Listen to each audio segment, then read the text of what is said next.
Ir žaidžia dabar.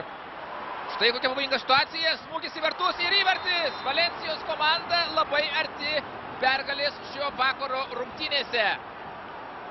Na ir dabar visa kaltė tenka Real Sociedad komandos gynėjui, kuris tiesiog padovanojo kamuolį Valensijos futbolininkui lygioje aikštės vietoje. Dar kartą mums parodys transliacijos režisieriai pakartojimą, o šio įvarčio autorius žaidėjas, kaip minėjau, pirmajame kėlinyje, žaidžiantis labai sėkmingai, tai yra 5.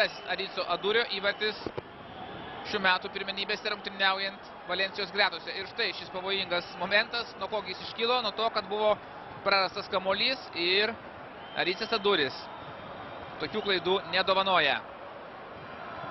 Vartininko kaltinti tikrai šioje situacijoje dabar nevertėtų, nes kamuolys buvo pasiųstas vos